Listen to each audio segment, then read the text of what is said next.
Bonjour à toutes et à tous, vous écoutez le Wild Mystic and Free Podcast épisode 76. Cette semaine, on parle équinoxe, renaissance, dissolution, ego, attachement, ombre, printemps. On parle de la vie, je vous dis tout dans ce nouvel épisode. Bienvenue sur Wild Mystic and Free, le podcast des rebelles ancrés, conscients et spirituels qui souhaitent s'affranchir des conditionnements qui les limitent et créer une vie libre et riche de sens.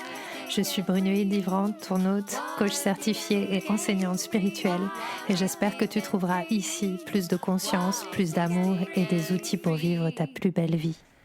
Hello à toutes et à tous, j'espère que vous allez bien. J'ai énormément de choses à vous dire dans cet épisode. J'espère ne pas partir trop dans tous les sens parce que je vis tellement intensément cette astrologie que j'avais presque honte, j'avais presque pas envie de venir vous parler de ce que je peux traverser.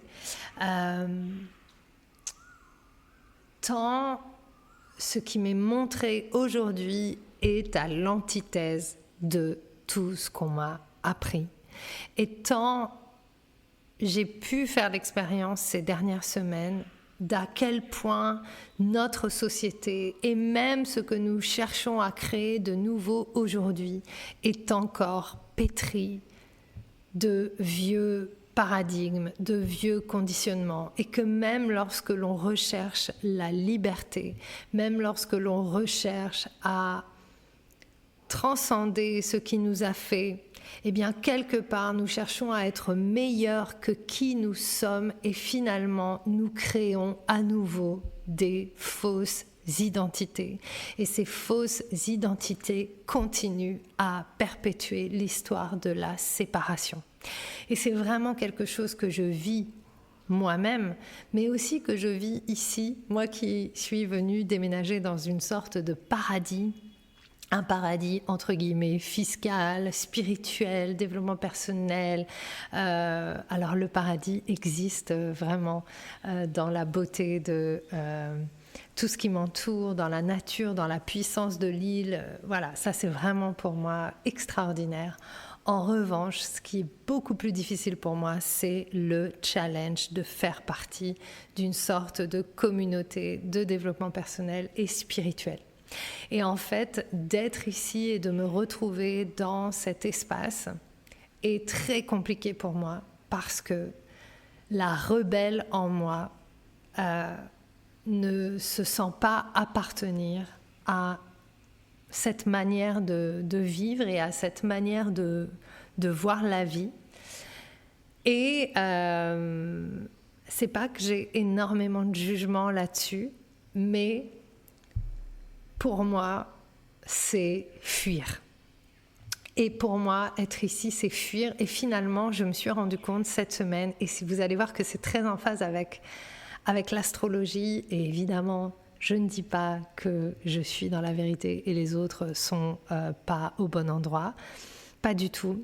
Mais je vois que le processus qui m'est demandé et je vois que ce qui m'est proposé, c'est de cesser de chercher à être quelqu'un que je ne suis pas et d'embrasser pleinement la manière dont j'ai été faite, qui est extrêmement rebelle, solitaire et qui refuse la condescendance et qui refuse aussi une sorte de bypass spirituel des émotions, bypass spirituel de la société, des problèmes de notre société.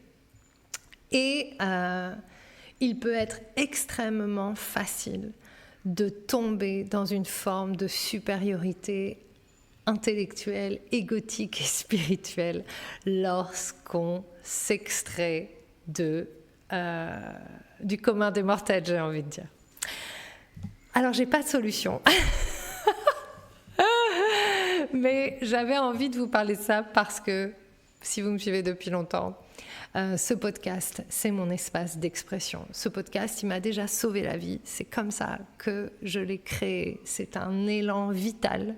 Et cet élan vital, il correspond aussi à cette saison dans laquelle on rentre, puisque demain, le 20 mars, nous rentrons dans la saison du Bélier.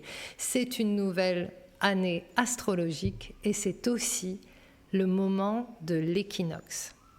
Donc c'est aussi comme cette espèce d'instinct vital qui revient.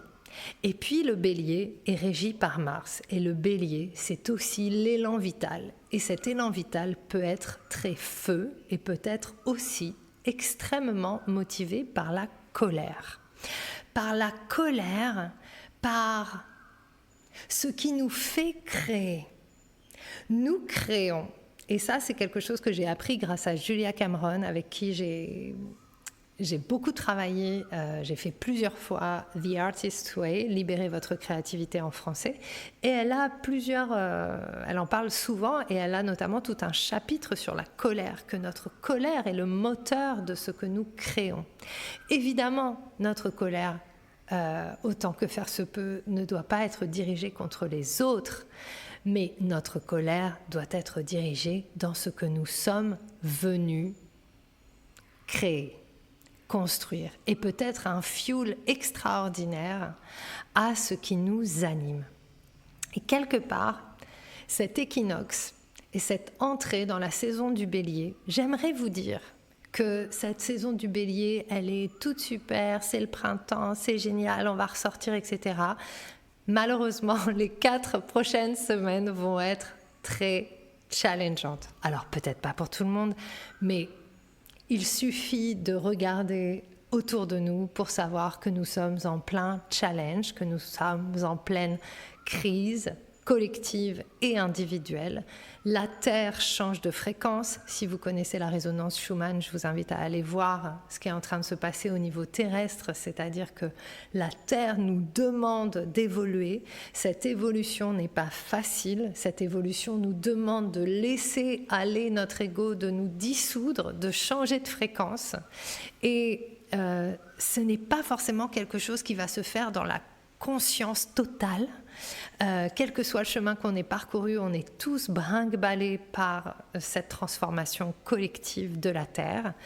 Et toutes les manifestations qui vont être physiques, maux de tête, maux de corps, nausées, mal de dos, etc., mais aussi toutes les manifestations émotionnelles, mood swings, donc les déséquilibres hormonaux, les déséquilibres physiques font partie de cette harmonisation que nous sommes en train de vivre. Et cette harmonisation de la Terre est renforcée par le fait que, cosmiquement parlant, les planètes nous amènent à plonger dans notre ombre parce que Mercure entre dans sa période de pré-ombre, dans sa période d'ombre, avant d'entrer en rétrograde pendant plusieurs semaines. Et on a aussi un mouvement de Mars qui va rentrer dans le Poisson. Dans le Poisson, il y a aussi Saturne. Mars et Saturne ensemble, c'est challengeant, c'est explosif, c'est ce qui veut vivre face à ce qui restreint. Et tout ça pour vous dire que ce sont des opportunités extraordinaires de plonger profondément dans le cœur de la blessure, dans le cœur et je cherche ce que j'ai écrit parce que je l'ai écrit, voilà, dans le cœur de ce qui fait mal en nous, dans le cœur de ce qui nous touche profondément, parce que c'est là que se trouve notre médecine. On a aussi cette semaine Mercure qui va être conjoint à Chiron et qui va donner le ton un petit peu de tout ce qui s'en vient pour nous. Quelles sont les blessures que nous avons dans notre psychisme et dans notre collectif? Et ce n'est pas de se prouver les uns aux autres et de se dire « oui, mais tu comprends, alors là, regarde, mais si, j'ai vraiment cette blessure ». Je pense que si on regarde autour de nous, on n'a pas besoin de se prouver qu'on est des êtres blessés, on le sait, on sait qu'on a des blessures. Maintenant, qu'est-ce qu'on en fait ? Comment on en prend soin? Comment on en tire la substantifique moelle, la médecine, pour agir, pour transformer, pour avancer dans notre monde. Et il est temps pour chacun d'entre nous de se montrer en tant que transmetteur de ces médecines, en tant qu'enseignant. Si vous avez l'impression d'avoir une solution à quelque chose ou d'avoir compris quelque chose, il est de votre devoir de le transmettre aujourd'hui, d'aller au-delà de tout ce qui vous retient pour vraiment partager ce qui vous anime. Et c'est vraiment ça, ce renouveau de cet équinoxe. Donc avec cet équinoxe qui aura lieu demain, vous pouvez vraiment poser des intentions pour décider, ok, c'est quoi mon nouveau cycle et qu'est-ce que je décide de partager ? Qu'est-ce que je décide, vers quoi je vais vraiment et comment je participe au monde ? Et ça, c'est hyper important. Et bien sûr que c'est super de venir un temps dans des communautés spirituelles ou de trouver sa famille d'âme, etc. pour guérir, pour se soutenir, etc., etc. Mais ça ne remplacera jamais toutes les leçons de vie que vous avez déjà apprises et qu'il est temps d'accepter et d'assumer comme étant les vôtres, sans plus chercher à essayer de correspondre à une communauté ou à une manière de vivre que vous imaginez qui a l'air super et qui en fait est un endroit où on pourrait passer à côté de ce qui est important. Le développement personnel, c'est super intense. Le développement spirituel, c'est super intense. Maintenant, la meilleure enseignante, c'est la vie elle-même. Le meilleur enseignement, c'est de transmettre. Le meilleur enseignement, c'est de réaliser vos rêves. Ce n'est pas de continuer à fuir dans des apprentissages, dans des questionnements que vous pourriez vous donner sur ou des choses que vous pourriez vous dire sur il faut que je fasse encore ça ou il faut que je guérisse encore ça. Non, il est temps d'y aller. Et c'est vraiment ça que nous pose cet équinoxe et c'est vraiment ça que nous pose cette entrée dans la saison du Bélier. La première pleine lune dans cette saison du Bélier est une éclipse. Donc en même temps que nous entrons dans cette saison du Bélier, nous entrons également dans la saison des éclipses. Et cette saison des éclipses, c'est une plongée dans nos ombres. En plus, cette éclipse, elle est dans le nœud sud. Nœud sud, c'est véritablement la purge. On rentre dans une purge. Et à nouveau, c'est cette question. Où se trouve l'ombre ? Quelle est la nature de l'ombre en moi ? Comment est-ce que je peux enfin y faire face, l'accepter, l'accueillir avec moi-même, face à moi-même ? Comment est-ce que cette ombre est le chemin de ma lumière ? Shadow is the new light, ça c'est mon mantra et c'est vraiment ce en quoi je crois.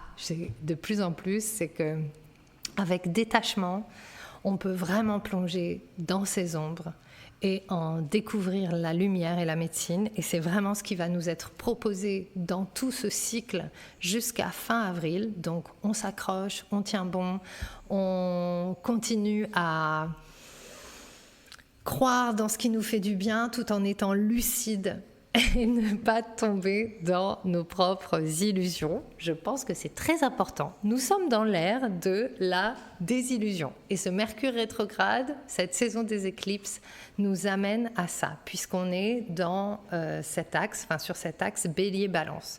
L'axe Bélier-Balance, c'est l'ego qui se purge, l'ego qui se renouvelle. C'est la perte des illusions. C'est aussi la dissolution, l'abandon, le lâcher-prise. Est-ce que je peux accepter que je ne sais pas où je vais et surtout que je ne sais pas où on va? Parce que nous ne savons pas où on va. Est-ce que je peux faire confiance à autre chose qu'à mon identité, qu'à ce que je crois que je sais? Est-ce que je peux faire le deuil de ce qui ne sert pas mes plus hautes aspirations? Et ça va peut-être pas être le temps tout de suite. mais c'est l'opportunité. Et donc ça nous amène à nous poser 2 questions fondamentales. J'ai mon identité et je crois que je suis une certaine personne, mais qui est-ce que je suis sans tout ce qui m'a fait? Si j'enlève toutes ces couches, si j'enlève tout, qui suis-je? Et qu'est-ce que je ferais? Et si je m'autorise à être entre 2 espaces, à être dans cet espace liminal, est-ce que je peux m'ouvrir au potentiel de l'inconnu et à toutes les possibilités que je n'imagine pas encore sur ce que je suis venue vivre, qui n'est pas ce que je pense que je dois faire, mais qui est ce que la vie est venue créer à travers moi. Et donc c'est là aussi où on est amené collectivement à nous abandonner à quelque chose qui est bien plus grand que ce qui nous a menés jusqu'à aujourd'hui ici, qui est l'individu, où ces dernières années, nous avons laissé notre individualité à travers nos connaissances, à travers l'émergence de la conscience individuelle, etc. C'est très nouveau, la conscience individuelle. Ces dernières années, on est parti à fond, on a fait des travaux de guérison, on s'est occupé de nous, on s'est occupé de nos traumas, on s'est occupé de faire de la thérapie, de comprendre comment l'être humain fonctionne, etc., etc. Et on va continuer, c'est super, c'est un palier. Mais là, ce qui nous est demandé, c'est d'entrer dans beaucoup plus large que ça. C'est de sortir, maintenant que ce travail a été entamé, de l'illusion que c'est une fin en soi. Ce n'est pas une fin en soi, cela n'a rien à voir avec l'expérience humaine. Nous ne sommes pas venus juste pour nous raconter encore et encore que nous sommes des individus. Nous sommes venus retrouver le sens de l'unité, et ce sens de l'unité va venir d'accepter de se laisser aller et de se dissoudre dans ce que nous ne connaissons pas encore, mais qui nous appelle depuis toujours. Voilà, je vous fais des petits speeches, mais ça me passionne tellement. Et oui, et comme je vous disais, je suis tellement connectée à ça depuis maintenant plusieurs semaines, et je sens que ça monte, et je sens aussi à quel point c'est une énergie vraiment très puissante et qui peut être très consumante et que je ne sais pas forcément toujours maîtriser. Parce que c'est aussi ça le bélier, c'est aussi ça entrer dans cette nouvelle saison.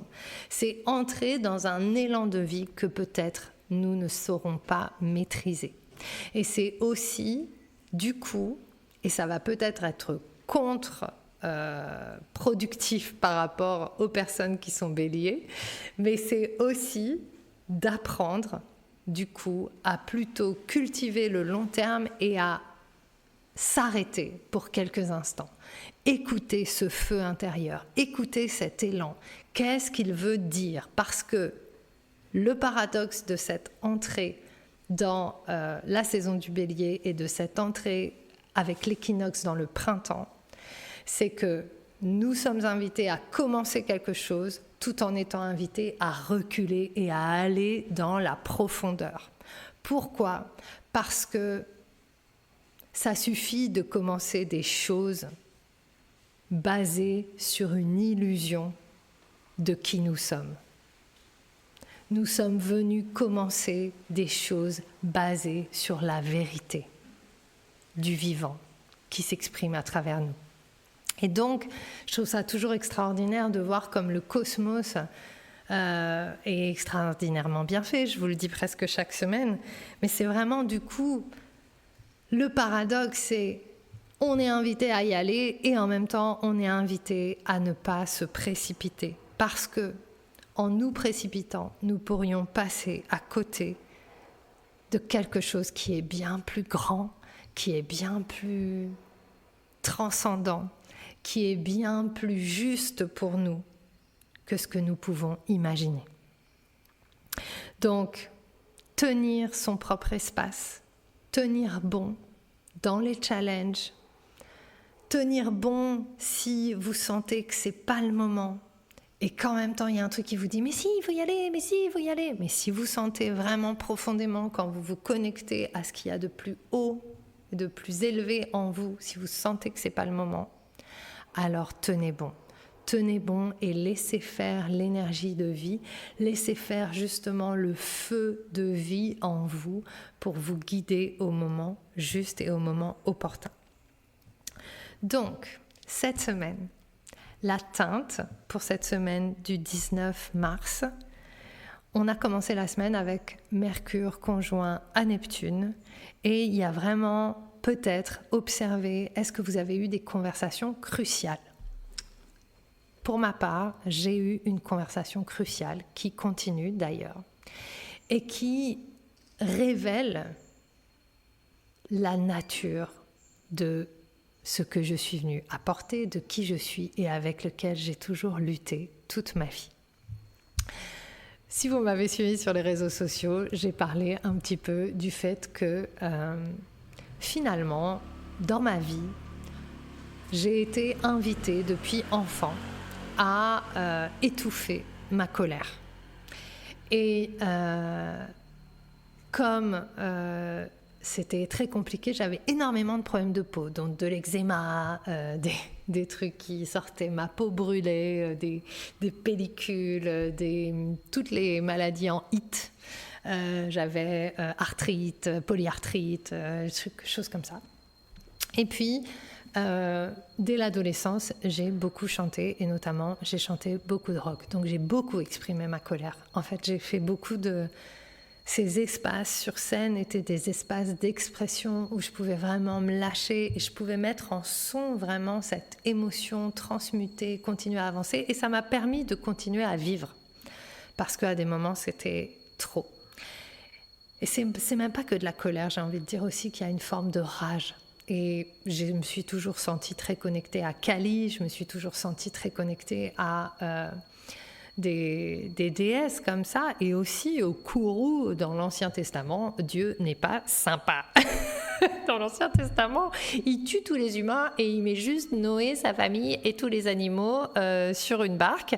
D'ailleurs, franchement, quand je me laisse un petit peu embarquer par mes sentiments personnels égotiques, je me dis, bah oui, franchement, à part les animaux et peut-être quelques initiés, franchement, ça sert à quoi de vouloir sauver l'humanité ? Donc ça, c'est quand... C'est quand ça me prend, je me dis ça.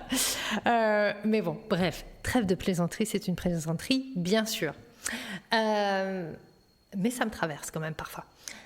Donc, je suis très connectée à ça. Et d'ailleurs, avec Camille Berreur, l'année dernière, on a même fait un stage qui s'appelait Rage sacrée, et comment finalement accueillir sa rage et la transmuter nous permet de créer une autre vie et d'être beaucoup mieux dans ses baskets. Donc j'ai quand même chanté pendant très longtemps et puis pour plein de raisons, Covid, crise personnelle et puis plein de choses, bah finalement j'ai laissé ce métier de côté.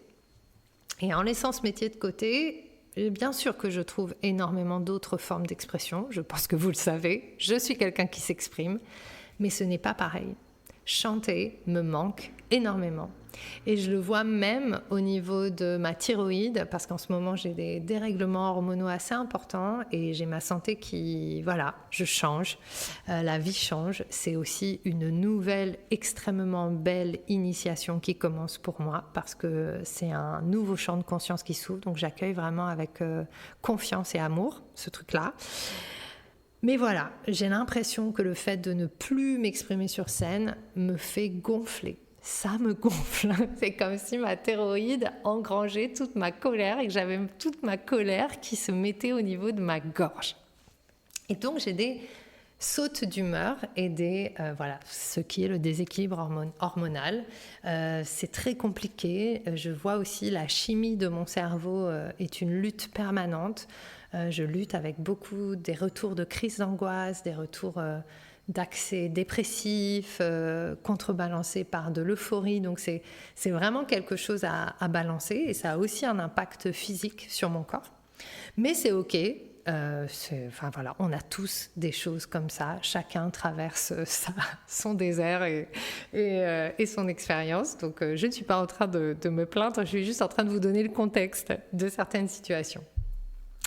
Et donc en fait, je suis saoulée par la condescendance, la bien-pensance et une forme de supériorité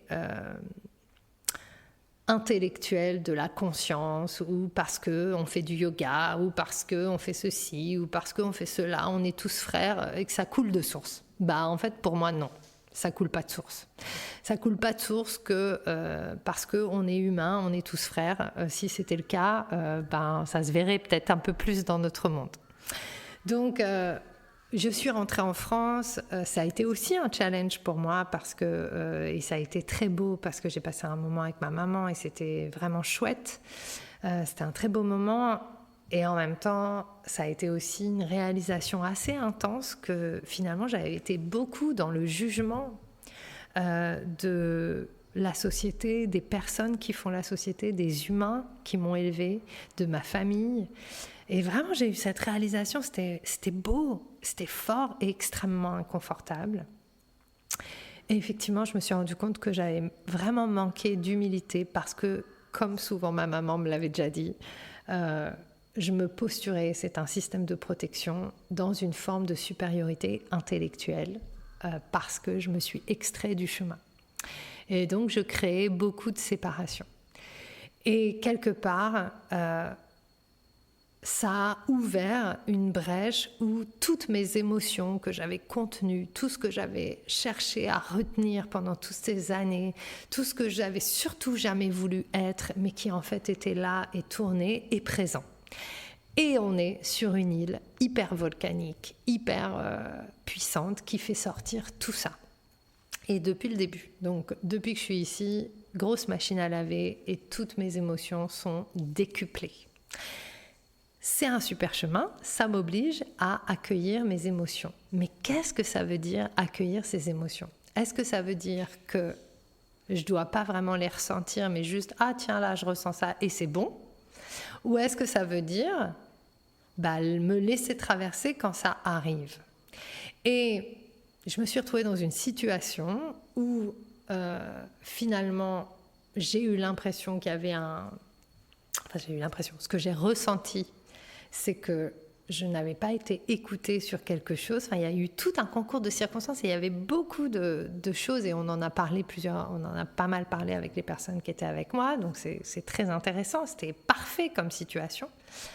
Mais ça aurait pu être évité et je savais que ça aurait pu être évité, mais j'ai été engrainée par tout le reste et finalement je me suis retrouvée dans une situation qui aurait pu ne pas exister et je sentais mon intuition me dire non, là je reste où je suis. Et n'ayant pas été écoutée et ayant été absorbée par l'autre parce que je me suis laissée emmener, et donc là c'est ma responsabilité, j'ai commencé à être extrêmement en colère et je me suis retrouvée dans un bateau où quelqu'un a incarné cette supériorité intellectuelle et spirituelle et condescendante que je suis en train de processer et qui n'est plus OK pour moi et que, en fait, je trouve n'a pas de sens et qui n'est pas, pour moi, en tout cas à ce jour, le bon chemin. En tout cas, qui ne l'est plus. Et donc, le pauvre, il s'est pris un bon fuck-off dans la tête. Et ça aurait pu en rester là, donc voilà, après je me suis tue, après ça s'est calmé, tout s'est bien passé, il n'y a franchement pas eu mort d'homme et ça a duré, en tout et pour tout 10 minutes, il n'y a pas de quoi casser 3 pattes à un canard. Mais sur le bateau, il y avait quelqu'un qui a dansé avec moi il y a très longtemps, à je sais pas où, que je n'avais absolument pas reconnu et qui ne m'a même pas dit bonjour, mais c'est pas grave, et qui m'a écrit après pour me dire que, franchement... attention, parce que si je ne respecte pas les gens, ça va se savoir sur l'île. Donc en gros, la personne m'a dit qu'en gros, j'étais une très mauvaise personne parce que je n'avais pas le droit d'exprimer ma colère et que la manière dont je l'avais fait, et ce qui est vrai. Donc je me suis excusée auprès de cette personne qui était la copine du mec à qui j'ai dit fuck off. Je me suis excusée, je dis je m'excuse auprès de toi et de ton ami. Mais il n'empêche, parce que c'est vrai que je pourrais m'exprimer différemment, et en même temps, j'ai envie de vous dire, qui dit ça ? Sous quel prétexte est-ce que je ne peux pas dire 2 mots ? Fuck off. à quelqu'un qui est en train, à nouveau, de faire en sorte que je ne m'exprime pas. Qu'est-ce qui fait que dans notre société aujourd'hui, on n'écoute pas vraiment les gens qui expriment leur colère, que rire, pleurer à la limite, être dans une bonne émotion, ça va, mais que la colère, on n'en veut pas, sauf si c'est moralement justifié et qu'on en comprend les choses. Et pour moi, c'est quelque chose qui est fondamental, parce que le travail que je fais, c'est un travail de pacification. Et je sais très bien que j'en suis pas à la pacification totale et que je suis pas Gandhi, je suis pas Martin Luther King, je suis pas Mère Teresa. Et en plus, j'ai envie de vous dire, ces 3 personnes étaient extrêmement en colère, mais ils avaient cultivé une pratique spirituelle tellement intense qu'ils, justement, eux, ils arrivaient super bien à mettre leur colère dans leurs actions. Et c'est ça, en fait, que m'ont offert ces personnes et que moi aussi, je me suis offert par la même occasion. Et qui est le nouveau chemin sur lequel aussi j'ai envie d'entrer maintenant. C'est, en fait, qu'est-ce que je fais? Parce que dans Wild, Mystic and Free, il y a Wild. Et Wild, c'est aussi cette colère.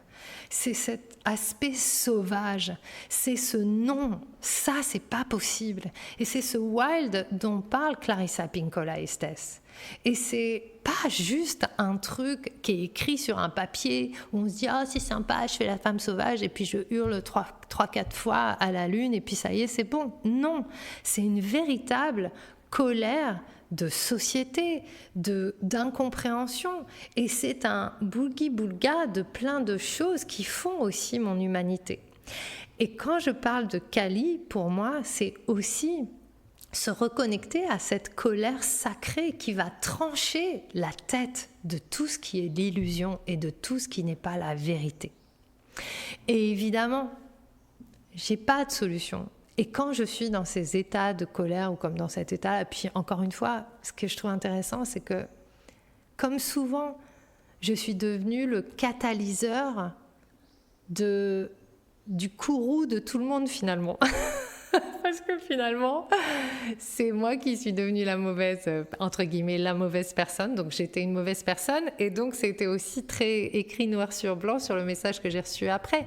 Si je ne suis pas une bonne personne, ça va se savoir sur l'île et donc les gens ne viendront pas à mes ateliers. Et ça, c'était quand même un petit peu dingue. Mais bon, voilà.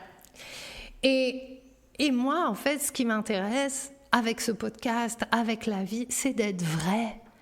J'ai plus envie, en fait, de me raconter l'histoire que la vie, ça va être tout doux, ça va être machin. C'est pas qui je suis, en fait. Ça l'a jamais été. Et finalement, je me rends compte que je cours après des choses qui ne me donnent pas de vivant parce que je suis toujours en train de me juger pour ce que je ressens, pour ce que je vis. Alors, bien sûr, j'apprends des techniques pour me permettre de réguler. J'apprends des choses. Le but du jeu, c'est pas que je crie sur tout le monde et que je sois toujours vénère. Mais j'ai aussi envie d'honorer ce qui m'a fait. Je vais pas me taire comme on me l'a demandé tellement de fois. Mais on m'a tellement souvent dit de me taire. Ou alors il fallait que je demande la permission. Ou alors il fallait que j'exprime les choses d'une manière, mais pas d'une autre. Mais qui dit ça? Et quand je dis qui dit ça, j'ai envie de vous dire, c'est moi.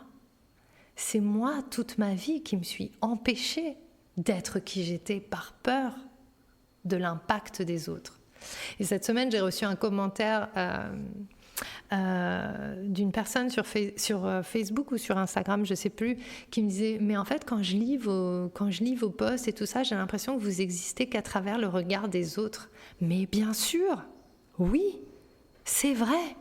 Je n'existe et je n'ai existé qu'à travers le regard des autres. Merci de le voir, merci enfin de l'exprimer pour moi.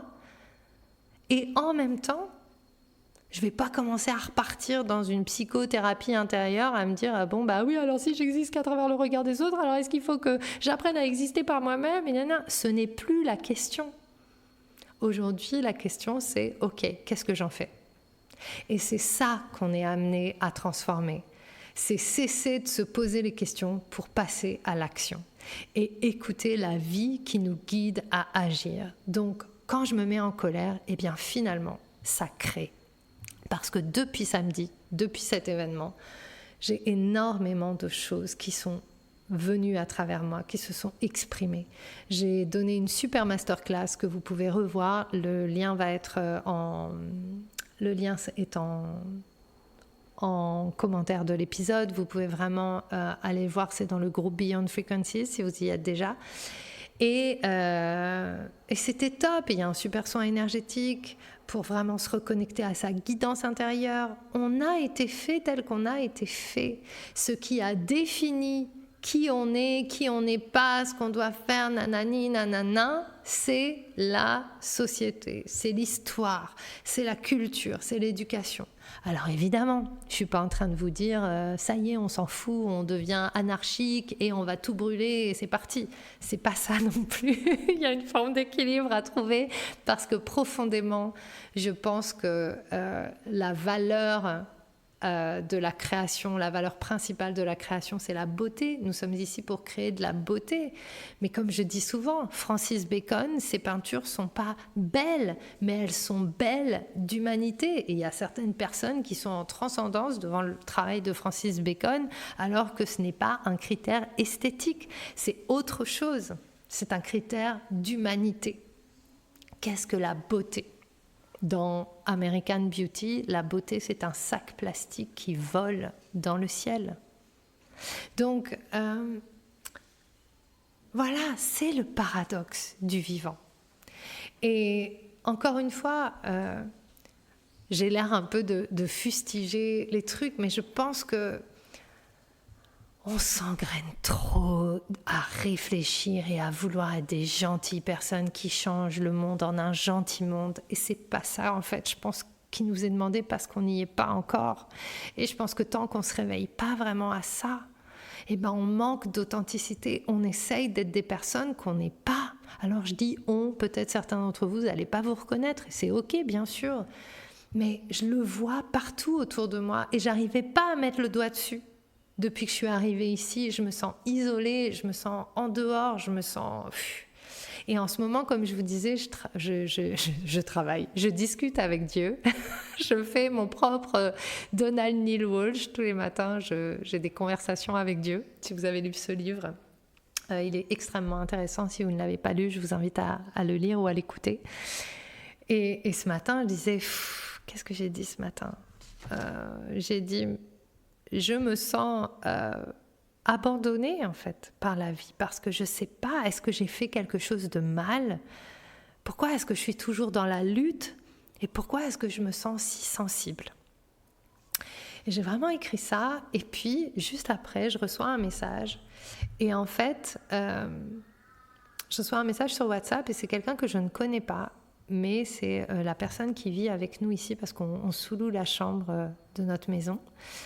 Qui est une femme super et en fait elle a rencontré un jeune homme qui apparemment est en lutte parce que il est appelé par les esprits, en tout cas il a des visions et voilà, il était sur un chemin de guérison et il a des visions chamaniques et il ne sait pas trop comment les réguler. Bon bref, il y a plein de choses à ça et c'est aussi un Palestinien. Et il vit ici, il a été guidé à venir sur Koh Phangan et les personnes qu'il a rencontrées sur l'île, lorsqu'il parle de la lutte dans laquelle il se trouve, parce qu'il a commencé à recevoir ses visions juste avant que la guerre se déclare et il est parti à ce moment-là. En tout cas, c'est ce qu'il m'a partagé. Et les guidances ou les messages, pas les messages, mais dans les conversations qu'il a eues ici, la seule chose qu'on lui a dit, c'est « Ah non, mais tu vas transmuter. » Mais what the fuck ? Comment ? Là, c'est pas le temps de transmuter. C'est le temps d'accueillir, c'est le temps de vivre. Le truc, c'est comment est-ce que tu veux transmuter quelque chose qui n'est pas transmutable, là, dans l'heure actuelle ? C'est impossible. Comment tu veux dire à quelqu'un, tout ton peuple est en train de mourir, mais tu vas transmuter, c'est ton chemin. Non, c'est pas le temps de ça. Et quand bien même c'est le cas, bien sûr, il n'y a rien qui nous arrive qui n'est pas pour nous. Mais malgré tout, on reste des êtres humains. Et l'important, c'est d'avoir un espace où juste on est entendu. On n'a pas besoin de conseils dans ce cas-là. Qu'est-ce que tu veux aller donner un conseil à quelqu'un qui vit ça? Et donc, je venais d'écrire que j'étais... que j'avais l'impression d'être abandonnée et que j'étais en grosse lutte. Et cette personne m'écrit et on commence à avoir cette conversation où je lui dis, mais moi, tu sais, pour l'instant, je n'ai pas de solution pour toi. Par contre, je peux t'écouter et on peut parler. Et c'est magnifique parce que j'ai reçu de quelqu'un aussi le même questionnement que tout ce que je viens de vous partager. Le questionnement de « mais je me sens complètement isolée, je me sens à la fois rebelle, seule, abandonnée de tous, dans une vision de la vie que personne autour de moi ne semble partager et j'ai l'impression de devenir ouf. Qu'est-ce que j'en fais ? Est-ce que c'est pas normal que ça me crée de la colère ? Bah si. Donc, c'est hyper intéressant parce que ça m'a donné une clé aussi à ce que moi je suis venue partager et que j'ai jamais vraiment non plus osé partager ou que j'ai partagé un peu comme ça avec je suis en train de faire un geste où je mets la main devant mes yeux, quoi, un peu comme ça, vite fait. Et je crois profondément, et en plus j'ai réécouté avant d'enregistrer l'épisode le début du podcast, les rebelles ancrés, conscients et spirituels. Et je l'ai enregistré, ce jingle, je savais même pas ce qu'il fallait dire et tout ça. Et j'avais dit, allez, je vais mettre rebelle, c'est sympa. Mais quand je réécoute le truc, bah oui, moi je me sens rebelle. J'ai plus envie de dire des trucs parce que je crois que c'est ce que les gens ont envie d'entendre. J'ai envie de dire ma vérité. Et j'ai envie que cette vérité, même si elle n'est pas facile à entendre pour les autres, elle évolue et qu'on dialogue à partir de cette vérité qui n'est pas la vérité absolue, parce que je pense qu'il n'y a qu'une vérité, c'est qu'au final, tout ça n'est qu'illusion et qu'on n'est qu'un. Mais malgré tout, ce que moi je vis d'instant en instant, c'est pas quelque chose que l'on doit taire, c'est quelque chose à partir duquel on doit dialoguer. Et si on éteint la colère, si on éteint notre élan de vie, si on n'accepte pas nos ombres, il n'y a rien qui changera jamais. Et on pourra continuer sans cesse, encore et encore, la lutte entre le bien et le mal. Mais c'est ça qui nous a mis là où on en est aujourd'hui, en premier lieu. Nous sommes là pour transcender ça, pour aller au-delà, pour sortir de cette vision duelle de « ah ça c'est bien, ah ça c'est mal, ah non mais ça c'est bien, ah mais ça c'est gentil, ça c'est méchant, ça c'est truc, ça c'est… » Le monde est tellement plus complexe que ça et la vie est tellement plus complexe que ça, nous sommes tellement plus complexes que ça. Et bien sûr, rien ne peut remplacer la valeur inestimable d'une vie humaine. Et autant que faire se peut, on essaye de se respecter. Mais se respecter, c'est aussi s'entendre et c'est aussi se laisser partager. Et c'est pas juste de prendre des enseignements spirituels ou des enseignements de développement personnel et puis de les calquer sur sa propre vie en se disant « il faut absolument que j'essaye de correspondre à ça », sans plus écouter comment on a été fait. Voilà ce que j'avais envie de vous partager. Donc les 4 prochaines semaines vont être un peu tumultueuses. Vous le sentez ou pas ? Et ça a peut-être déjà commencé, j'avais écrit. Bon, c'est vrai. Donc les questions à se poser, c'est quoi la nature de notre ombre ? Et c'est ça qui va nous guider à travers cette entrée dans ce printemps. Comment est-ce que vous pouvez faire vôtre ce mantra qui est le mien ? Shadow is the new light.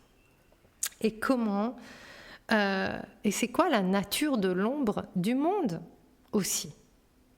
C'est quoi la nature de l'ombre du monde ? Et en tout cas pour moi à ce jour, je vois très bien la mienne, cette irascibilité et cette capacité à me lisser pour ne pas être rejetée. Et en même temps, la nature de l'ombre du monde, c'est aussi de faire comme si les choses n'existaient pas et de fuir. Donc, ce qui est important aussi de se souvenir, c'est que à chaque fois que le monde se fracture, il est encore plus important que nous nous relions à l'intérieur et aux autres. Mais si on n'est pas relié à l'intérieur et si on n'est pas là pour soi, on ne sera pas là pour les autres. Donc ça, c'est toujours cette même chose. Et puis, qu'est-ce que j'avais d'autre à vous dire ? Mars va changer, donc à la fin de la semaine, Mars change de signe, il va rentrer en Poisson. C'est pas son méga bonheur d'être en Poisson, d'accord ? Donc encore une fois, non seulement on va avoir Mercure rétrograde, on a Mars en Poisson, on a Saturne en Poisson, c'est pas le top, c'est pas le temps de la méga action, mais plutôt de vraiment discerner. Et pourtant, le Poisson, c'est pas non plus l'espace du discernement. Donc ça va peut-être nous demander un extra courage et une extra vigilance pour discerner ce qui a besoin d'être discerné, en même temps que agir comme vous pouvez sans trop forcer. Voilà. Dernière chose, est-ce que j'ai autre chose à vous dire ? Tantara, oui. Donc lundi prochain, on rentre dans la saison des éclipses véritablement. On a une première éclipse qui va être en Balance. La dernière éclipse en Balance a eu lieu en octobre 2023, exactement au moment où le conflit Israël-Palestine s'est déclenché.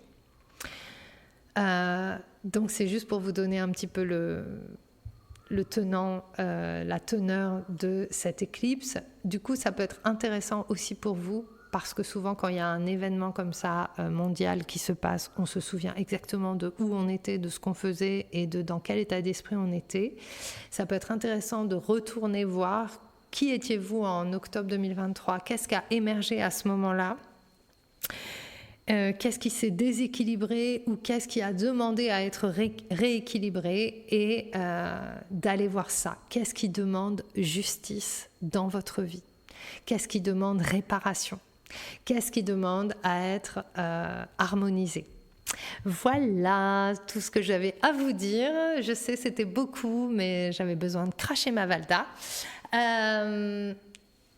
Je relance un atelier de pratique d'une semaine, donc c'est une exploration pratique qui s'appelle Cultiver la foi, Cultivating Faith, du 25, donc ça va commencer le jour de l'éclipse, pendant 5 jours, tous les matins à 8h du matin, et c'est vraiment pour ancrer, première chose de la journée, la foi dans la vie, quoi qu'il arrive, et justement rester debout dans cet espace liminal, même si vous ne savez pas où vous allez, d'avoir la foi que la vie, elle sait là où elle vous mène.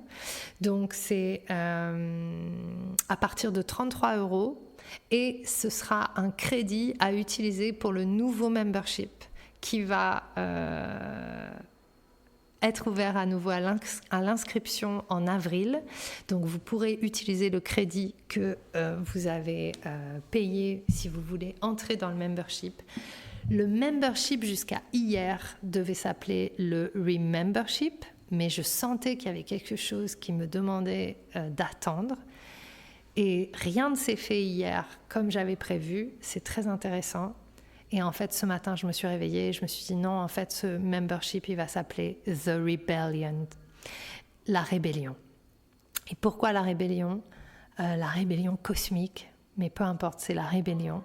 Parce que c'est sortir de nos conditionnements, remettre en question, sortir de tout ce qui nous a fait, et c'est devenir des rebelles sacrés et cosmiques au service du changement de la Terre. C'est retrouver notre pouvoir, c'est sortir de la condescendance envers nous-mêmes, sortir du compromis, sortir du statu quo et accepter une bonne fois pour toutes que notre vision peut sembler diverger de celle des autres. mais que nous sommes là pour la partager. Donc c'est vraiment autour de ça. Et dans ce membership, il y aura plein de choses, plein d'ateliers pour renforcer plein de choses, renforcer sa confiance, renforcer sa puissance, renforcer aussi sa relation à l'argent, parce que pour moi c'est hyper important pour être soutenu. Voilà, il y a plein de choses et on restera toujours avec nos rituels cosmiques, nos rituels lunaires qui sont un petit peu la base et nos rencontres. Vous aurez aussi un podcast spécial pour ce membership. Donc c'est mon gros projet sur lequel je bosse là déjà depuis 1 mois et demi. Et c'est pas encore prêt. Et vous voyez, en fait, je voudrais que ça aille plus vite que la machine et non. Donc je n'ai pas d'autre choix que faire confiance. Tout le mois de mars, pour fêter ce printemps et pour vous soutenir, je vous propose de rentrer dans mes programmes, notamment mon programme phare Contribution Sacrée est à 111 € au lieu de 555 en études à votre rythme avec le code I am the dream. Je vous mets tout dans les notes de l'épisode et j'ai ouvert aussi des lectures d'empreintes cosmiques à 110 € au lieu de 190 €. Si vous prenez rendez-vous en mars, vous avez accès à ce tarif jusqu'à fin mars et vous pouvez prendre vos rendez-vous sur avril, no problem. Je vous remercie pour votre écoute, je vous souhaite une magnifique journée et je vous dis à très vite pour un nouvel épisode du Wild, Mystic and Free podcast. J'espère que ce que tu as entendu t'a donné envie de prendre soin de toi, d'agir et de contribuer à ce monde à ta manière. Si tu as aimé ce podcast, abonne-toi, partage, commente. Quant à moi, je te retrouve la semaine prochaine pour un nouvel épisode de Wild, Mystic and Free.